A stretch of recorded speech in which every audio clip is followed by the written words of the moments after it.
In this video, we're going to continue our talk about algebraic equations, specifically linear equations.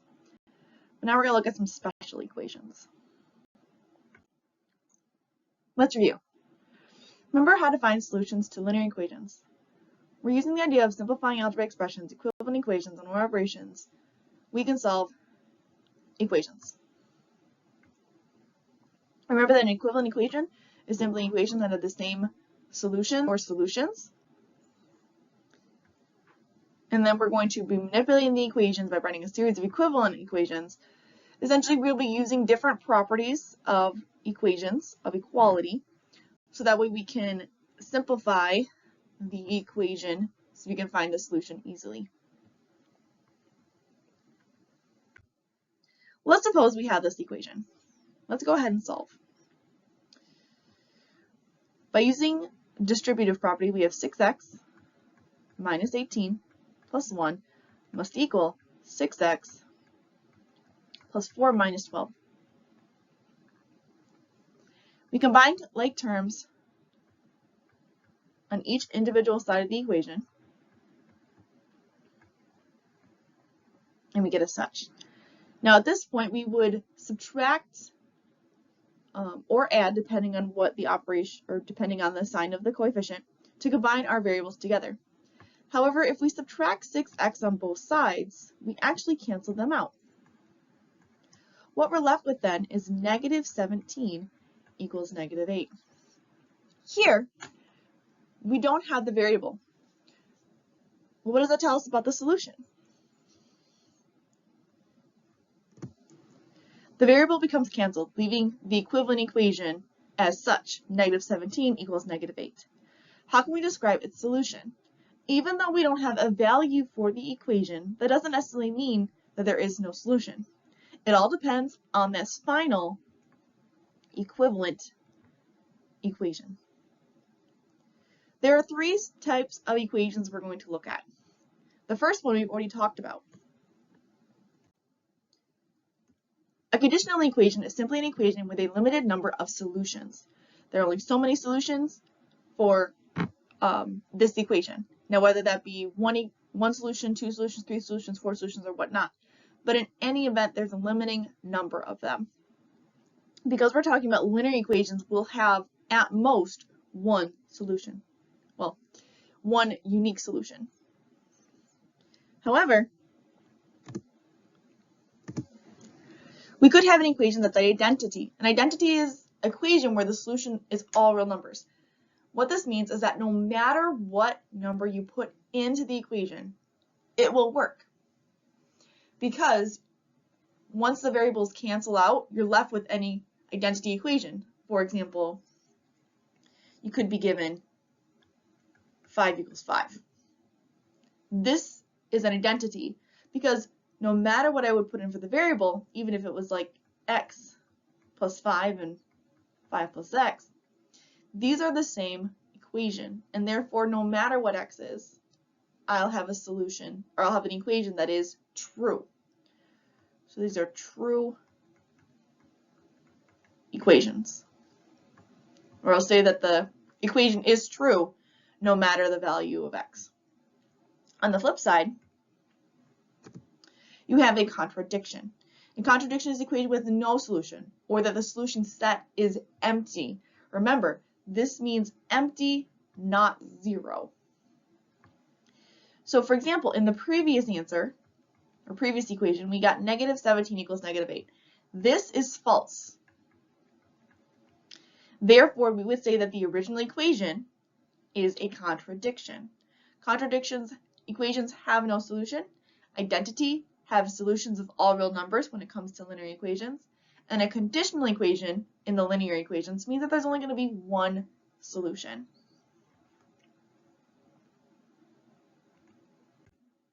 So let's solve this equation and see what type of solution we have. Is this considered a conditional equation, an identity equation, or is it a contradiction equation? We'll go ahead and start solving as normal.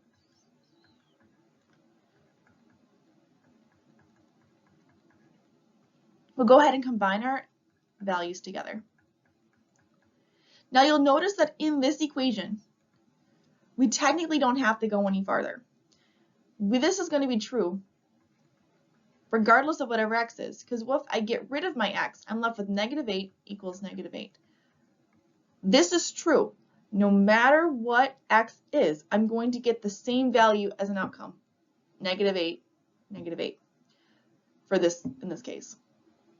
But I'll always have a true equation at the end. So we would say that this original equation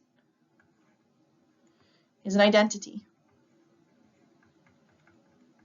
Now the question asks for us to solve the equation. So what we need to do is now state the solution.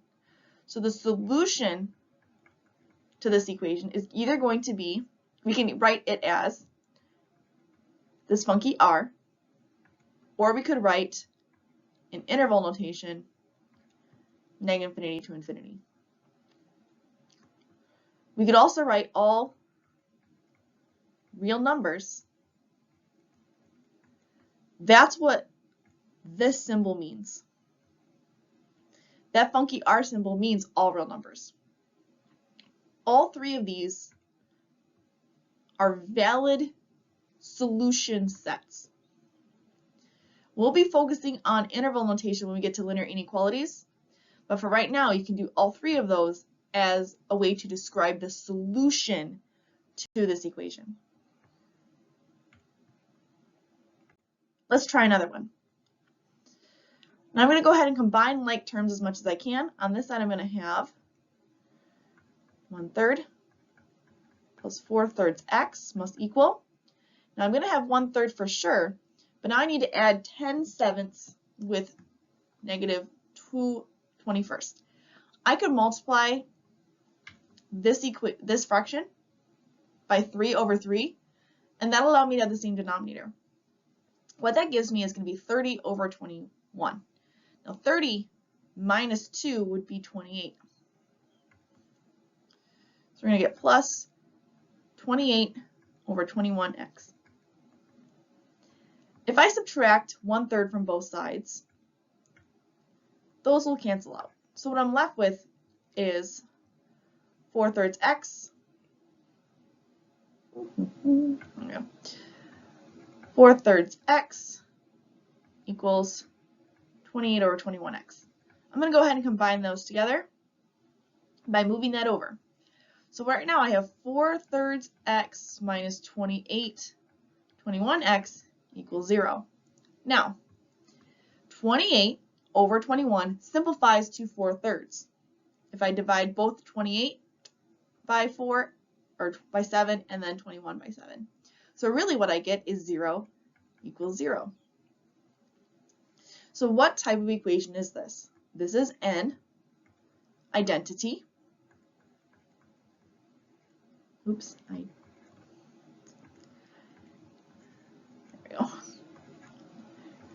This is an identity. Oh my goodness gracious, I can't spell identity right. One more time. Identity. So now the solution to this equation is either the funky r, or I could write the interval -infinity to infinity, or I can write all real numbers.